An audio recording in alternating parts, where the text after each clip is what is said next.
அஸ்ஸலாமு அலைக்கும். Welcome to my kitchen. நம்ம சேனலை புதுசாக பார்க்குறவங்க சப்ஸ்கிரைப் பண்ணிக்கோங்க. பக்கத்தில் உள்ள பெல் ஐக்கானையும் கிளிக் பண்ணிக்கோங்க. அப்போ தான் எங்களோட அப்டேட்ஸ் உங்களுக்கு அப்பப்போ வரும். இன்றைக்கி நம்ம எல்லார் வீட்லேயுமே இஃப்தாருக்கு செய்யக்கூடிய ஒரு சிம்பிளான ரெசிபி ரோஸ் மில்க் தான் செய்ய போகிறோம்.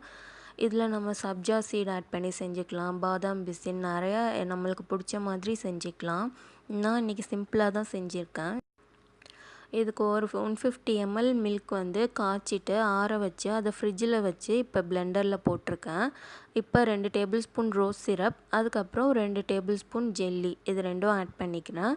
இதில் சுகர் இருக்கிறதுனால நான் ஆட் பண்ணிக்கல. உங்களுக்கு சுகர் வேணும்னா நீங்கள் ஆட் பண்ணிக்கோங்க.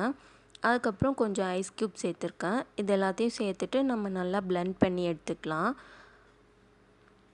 அதுக்கப்புறம் இந்த மாதிரி ஒரு கிளாஸில் வந்து நான் ரோஸ் சிரப் வச்சு சும்மா டெக்கரேட் பண்ணியிருக்கேன். அதுக்கப்புறம் கொஞ்சமாக ஜெல்லி ஆட் பண்ணிவிட்டு அதுக்கப்புறம் நம்ம பிளெண்ட் பண்ணி வச்சுருக்க அந்த ரோஸ் மில்கை ஊற்றிக்கலாம்.